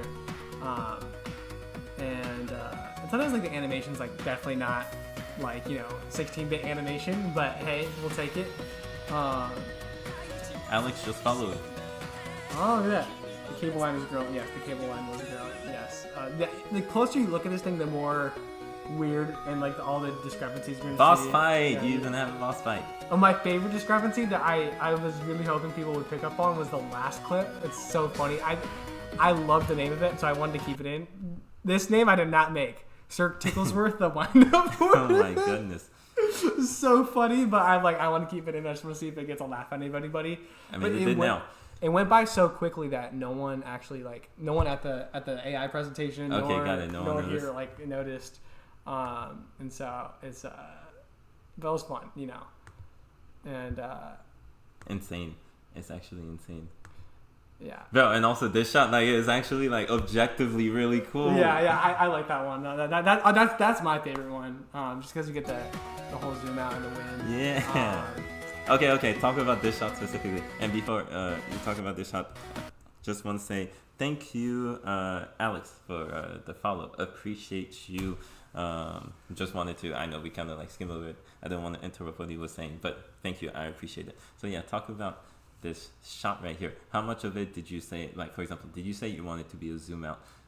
It created different, because I imagine a final shot being where you're kind of, it's kind of like there's the wind and the moon's in the background, really cinematic, and it gave me two options, and one was you saw it from a low angle and you're looking up. Okay.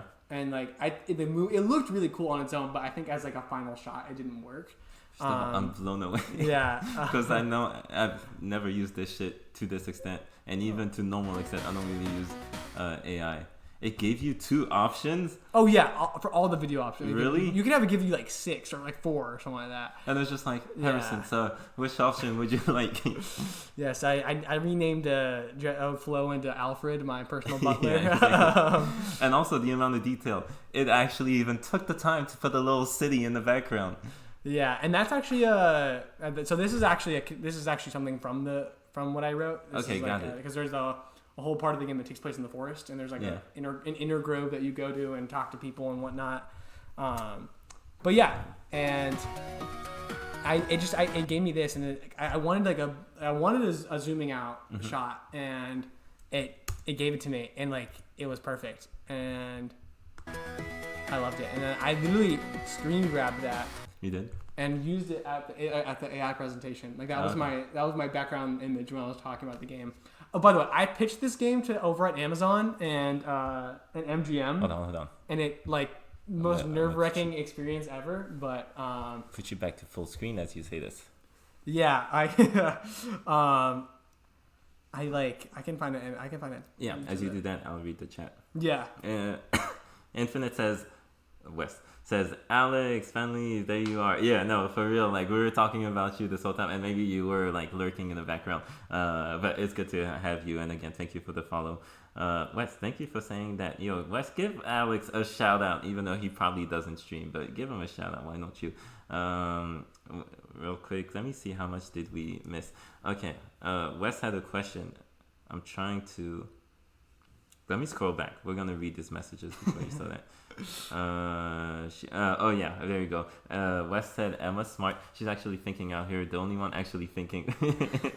I love the auras there. His dance is cute. Play it again. Hey, let's dance on the Money's Finest in French stream. It'll be me on that stream. I'll be there one day. He said, "Give me a month." Wes, again, this is a possibility, but Wes may come. We never know. But he may come around the Odyssey because he's a big Christopher Nolan that'd be awesome. fan, and then we might do a stream around then. But he said, Harrison, the first guest is my inspiration. Artifacts means leftovers. It's like an artifact from a lost civilization. You remember he said that Owl is sick as fuck. Bro, the way this motherfucker hits the skeleton with the bat, he's going on that. And then he said he loves the statues. And then he did have one question. Actually, Zora had a question before. Sorry, Zora and Wes, I missed the questions. We're getting to it now. Can you share more about the story and the game mechanics, though? So the game mechanics, aside from running, jumping, and swinging your bat, like in the trailer, a lot of them are different than how I wrote it. I didn't want to get like too anal with how like what was shown in the actual trailer because I just did not have that amount of time. It's in your 36-page. It's in it's in this huge treatment I wrote. But there's grappling, there's like wall running, there's and there's I tried to implement like some social dynamics into it, so in a visual novel. So this is technically the second video game I've written. Okay. When I was living in Japan, I wrote a visual novel. Slight flex. You didn't include that in your intro. But there we have it. But I went to my friend, he decided to code with Python, and I went around Kyoto and I started taking photos with my camera, and I drew like these little foregrounds, and then I made all these images, and it's a visual novel. If you've ever played like Doki Doki Literature Club, if you've ever played, I know, oh my gosh, Zero Escape, that's another really popular Danganronpa, low-key. Danganronpa, stuff like that. And so I just tried to make something super simple, and he coded it together. Has a game, and I had a really fun time working with that, and where was I going with this? Dang it. I don't know. And let me ask you the question. Can you share more about the story and the game mechanics? Yes. And anyway, I want to develop to bring in those types of like the visual novel elements. So it's like you're also talking with people, and you're also like you can choose different routes of how to talk and work with people and stuff like that.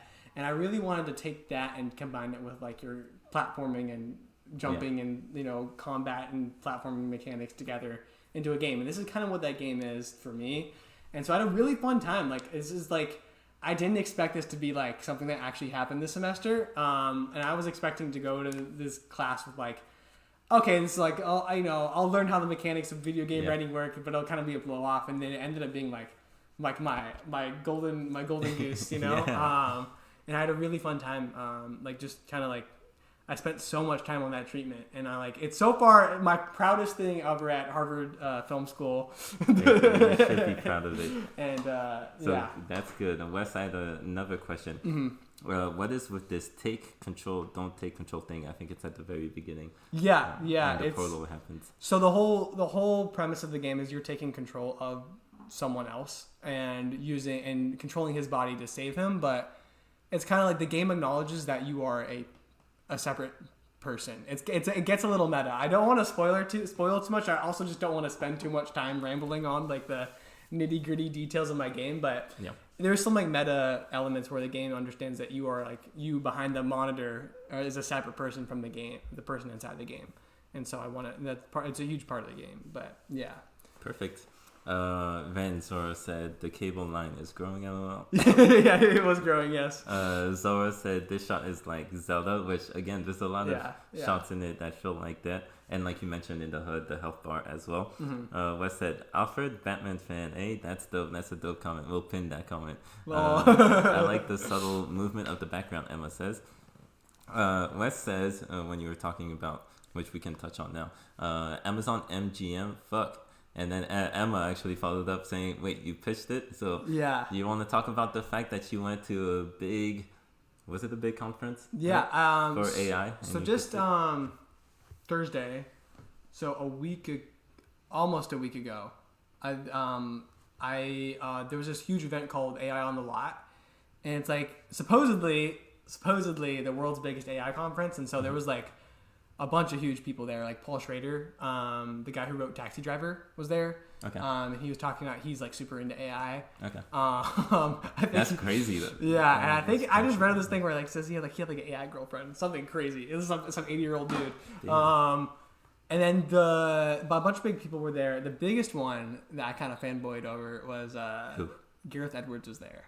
And I got to take a picture with him. I don't know who that is. The Gareth Edwards, the director of Rogue One, and okay. And oh my gosh, I'm literally blanking. Godzilla 2014. Oh, okay. And the new Jurassic World, or the new Jurassic Park movie. Damn. I'm sure some of these people know. Yeah, Wes says Godzilla, the creator. Yeah, I got a selfie with him. I like literally, I was so happy. Hey, wait, what awesome. the fuck? Yeah. This is the type of things we need on Money and Friends right here. Just bombshells. I didn't even know this, guys. And we rehearsed. No, I'm just kidding. We didn't rehearse for this. But damn, okay. Yeah, that's and good. Because he was talking. And Wes says, is he English? Yes, he is. Yeah. Okay. And he was talking about how like. Because when he went to film school back in the 90s, probably the same one.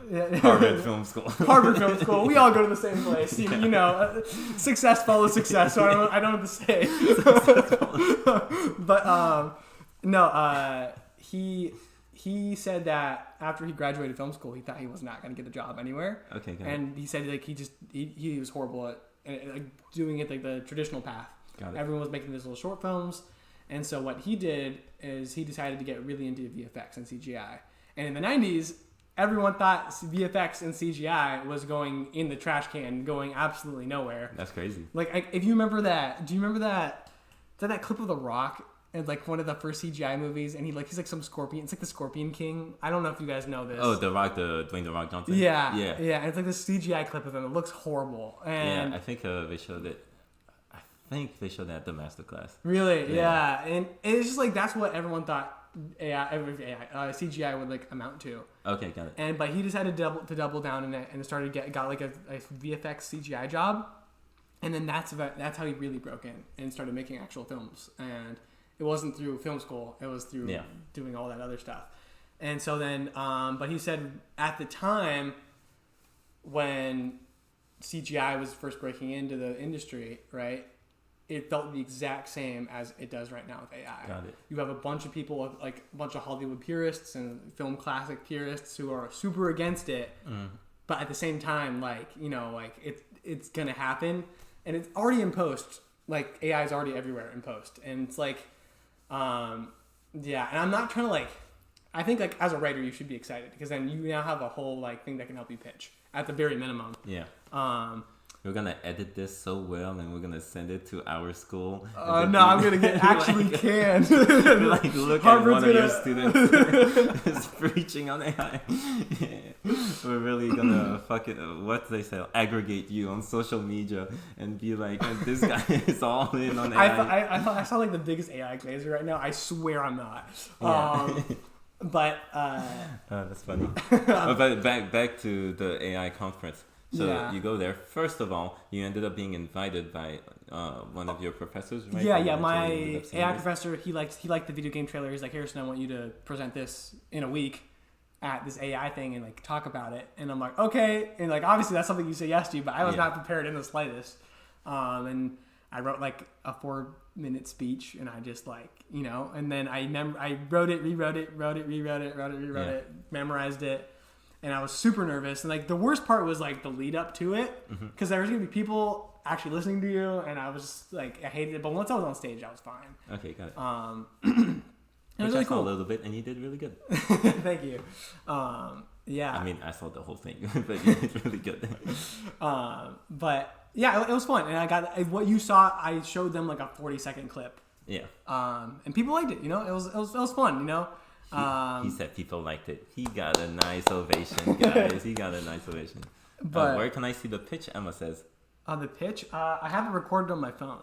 We can send it separately to the viewers of the Money and Friends channel. If you want, just hit us up on the DMs and social. Emma, obviously, you can just text me, but like anybody else, and we'll send it to you directly. You can just ask Harrison directly. Also, I do want to point out, just in case people are wondering, we'll be on for like 15 more minutes, so we're not going to be on that much longer, so that we don't take too much of your time. But yeah, that's fucking fantastic. And so now, last question regarding AI specifically, and if we have extra time, we'll go into some rapid fire questions. But what was your point of view of AI before this, and what is your point of view on AI after this? You kind of touched on throughout, but to like say it on like an aggregate level, pro AI, against AI, in the middle, what's the future looking like for you regarding AI, and not just the industry, but the world, and then you can even touch on like social media as a whole and its effect on life. Okay. Yeah, AI, I think I'm definitely in the middle. Like, out of all the people there at the festival, like, I was definitely like one of the more reserved ones for sure.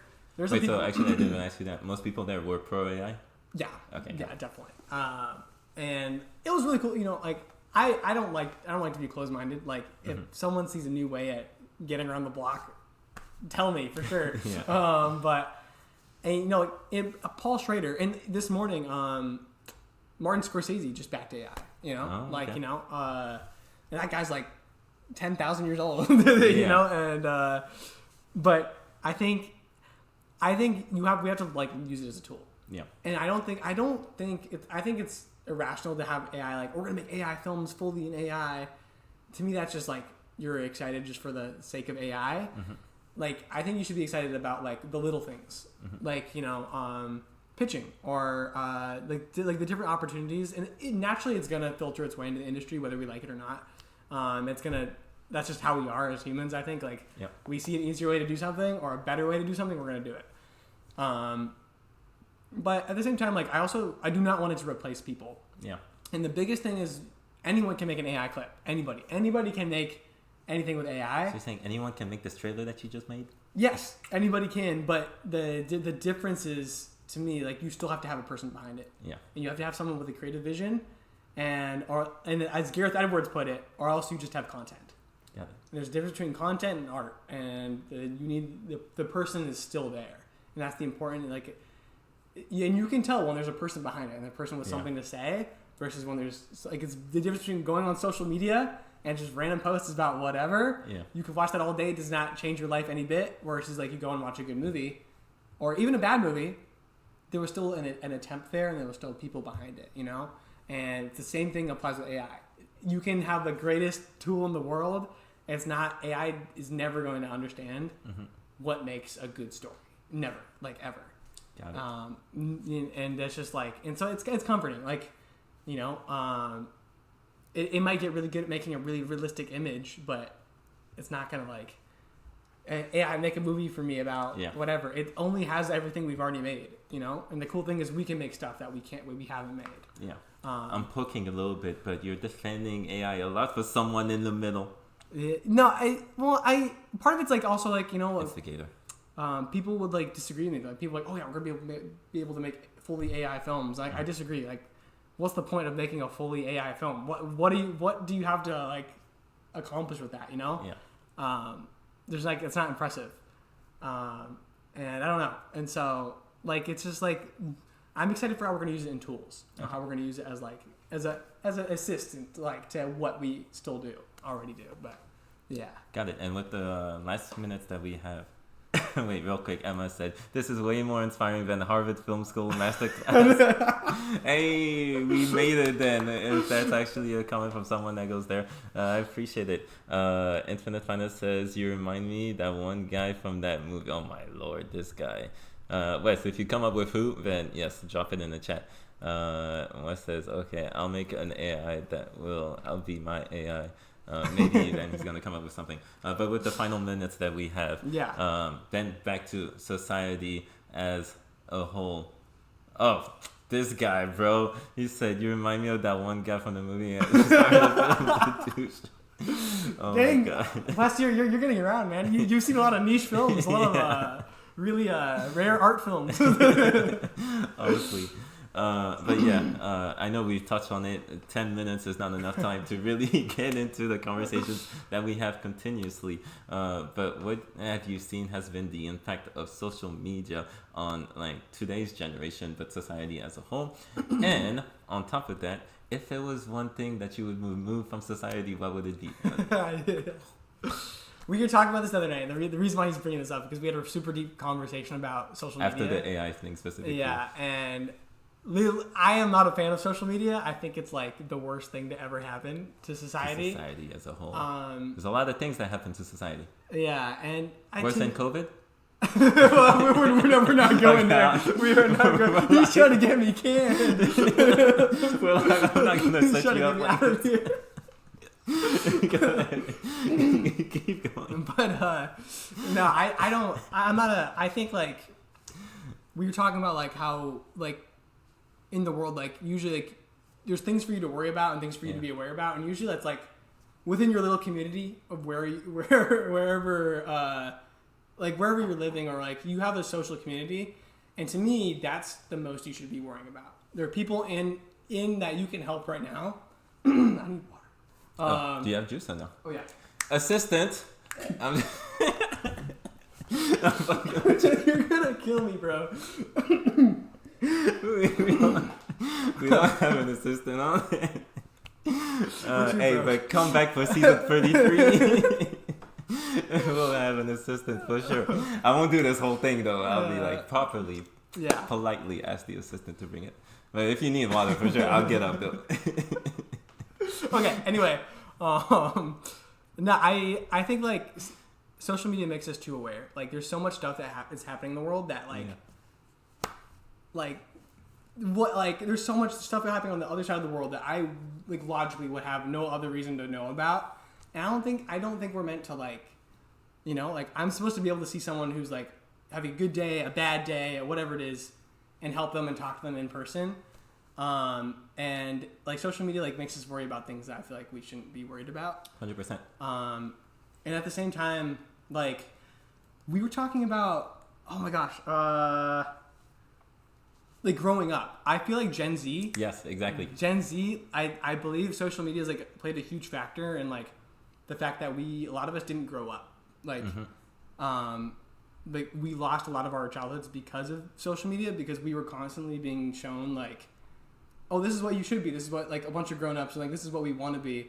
And we immediately tried to emulate that versus just living our lives and growing up. And specifically for that, we were connecting it to our personal experiences as kids, and we were talking about video games, so we connected to that. And so we were saying how back then, kids, especially in my generation, I know you're a little bit younger than I am, but we would go to someone's house like all the time, and that was the only way. You couldn't play games online, and like I'm at my crib, you're at your crib, and let's just get on and talk through Discord. You had to like sometimes even bring your setup because only one of y'all had like the console you want to play. So then you bring everything, the games, the console, you go over there. Then once you're over there, now you got to sleep over because it's far away. And so now you're spending the night together, and because you're sleeping over, sometimes you're like, man, you want some food? Yeah, let's get some food. But you're kids, so you just go to the 7-Eleven that's down the block, you know, buy something real quick because you're broke. You come back, you play, you stay up until 4 a.m. And then once you're like done playing and you're about to go to sleep, now you have conversations with each other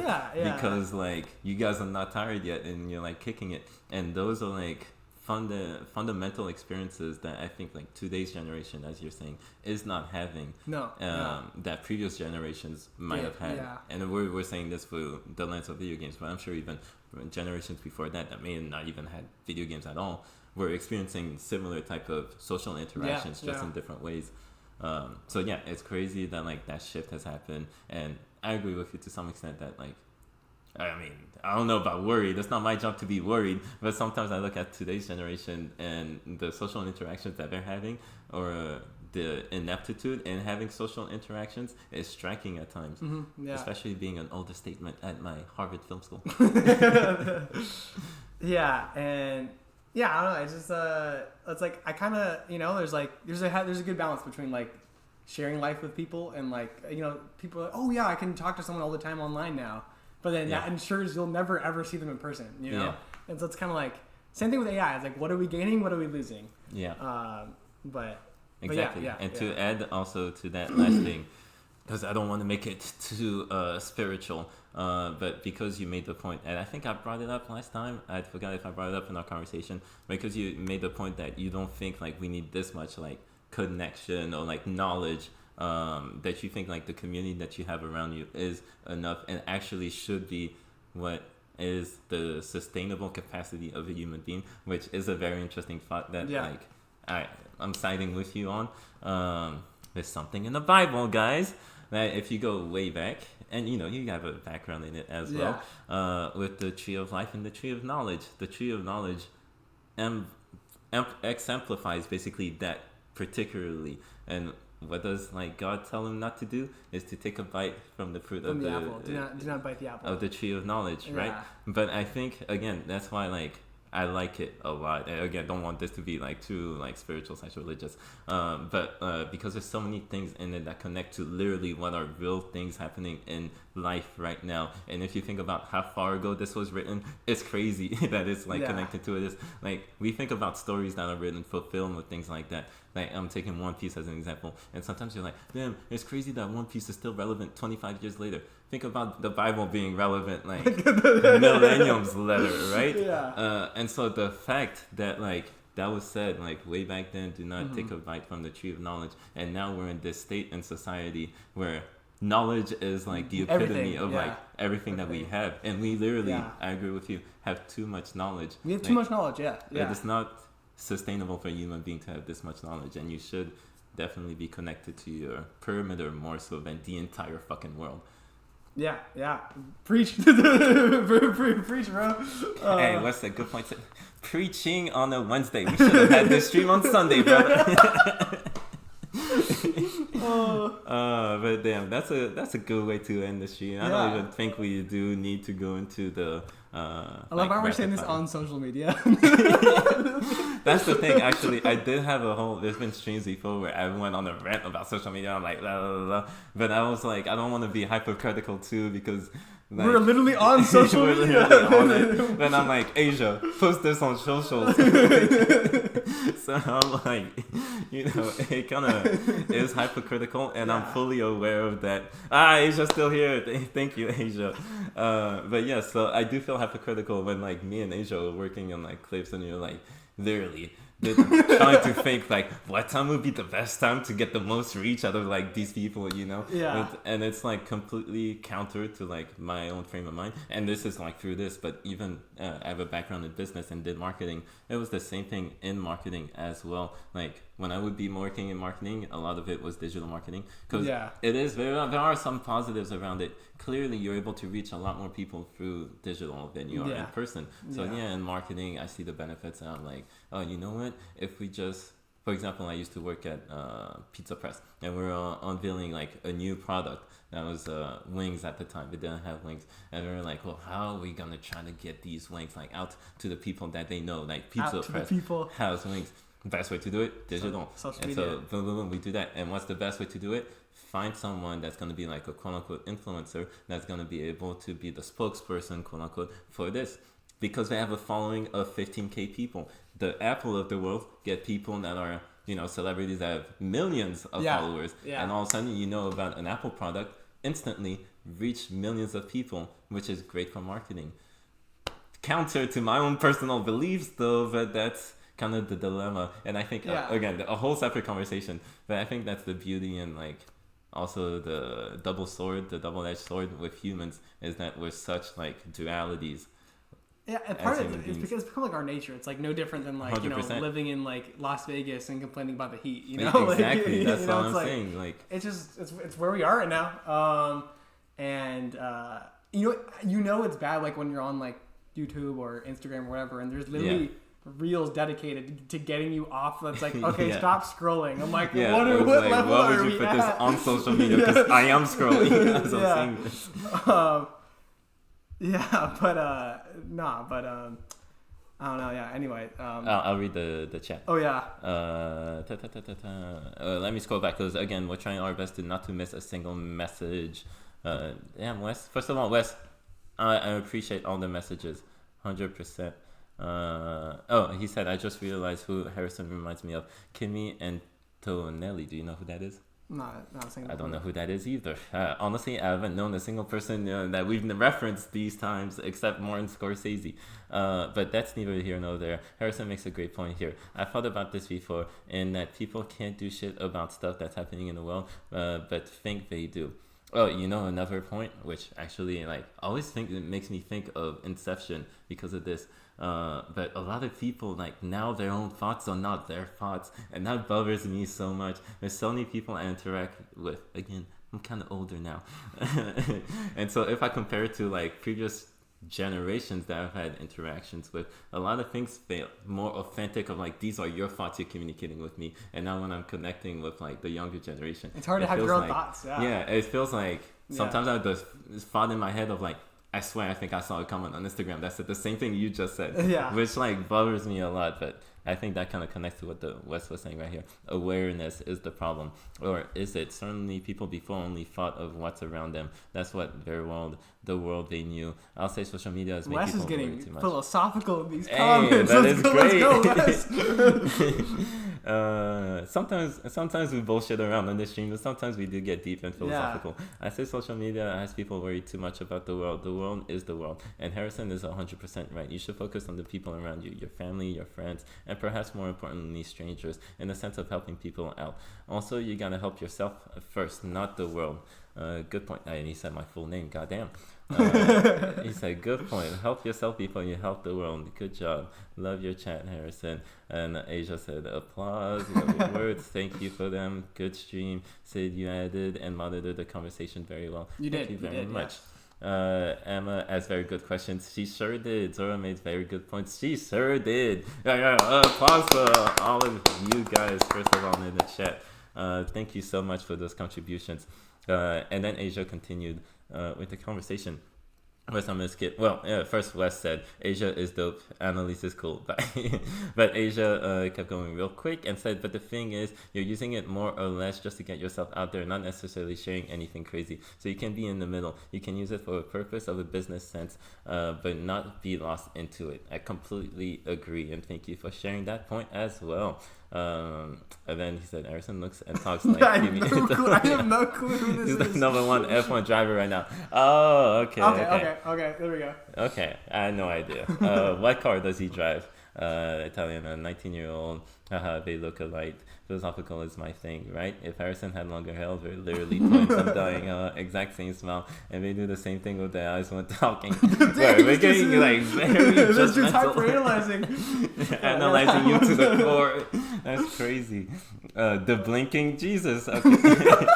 Sorry to make you so self-aware, Harrison. Ignore those comments. Don't look him up. I'm sorry to tell you you're a clone. You're a Sazi. How we say in French, doppelganger. You'll want to kill him instantly if you see him. But alright, 10:02, like we said, we were going to do 2 hours until 10, so we're out. What we're going to do, we usually do the thank yous on the stream to eventually say the thank you. Wes kind of helped us out with it already, but thank you to everyone that showed up. Thank you, first of all, to Infinite Fineness, the co-founder and moderator. And future guest, possibly. And future guest, thank you very much. The moderator on the stream chat, which we needed. Thank you so much. Wes, appreciate you always. Thank you. Mentioning the team first, but to Asia who stopped by, even though she was helping out her friend, and obviously she's the one that helps this all get out in the world, even though we did this whole conversation about social media. But thank you very much, Asia.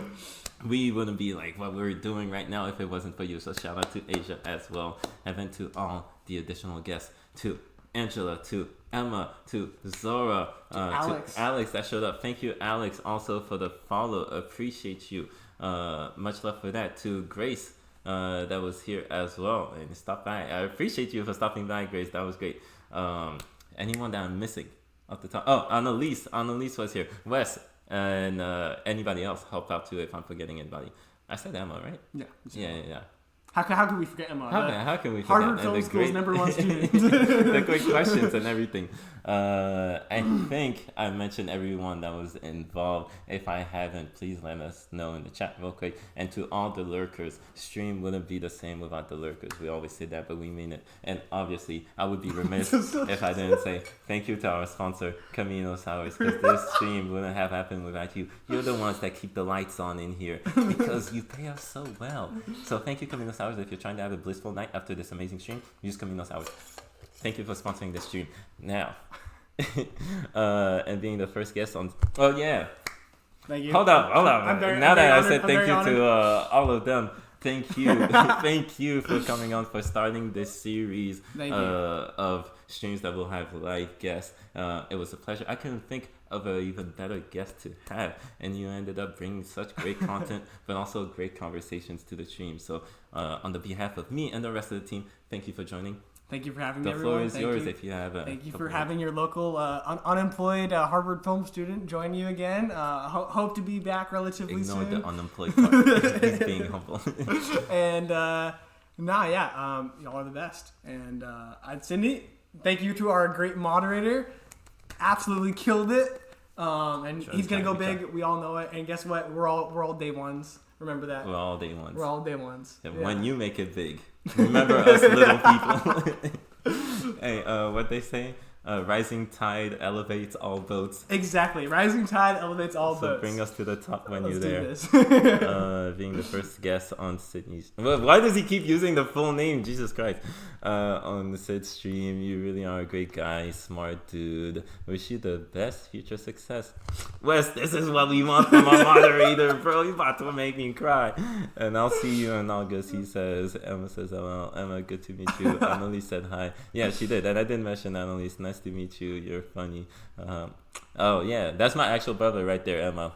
He gets the funny from me. Anyways. That's not how it works. Hey, Grace is still here. Shout out to Grace as well. Asia, thank you for stopping by. I love the hard work so much, Asia. Applause. Okay, well, the brother. Thank you for being on the stream. See you soon. Great stream. Yeah, right? Okay, good. We caught up. All right. That's a wrap. Thank you, brother. I appreciate you being our first guest. Thank you. And thank you, everyone. Season opener with Harrison right here. We're out of here. Have a great night. Adios. And an amazing weekend. And we'll check in with you guys soon. Deuces.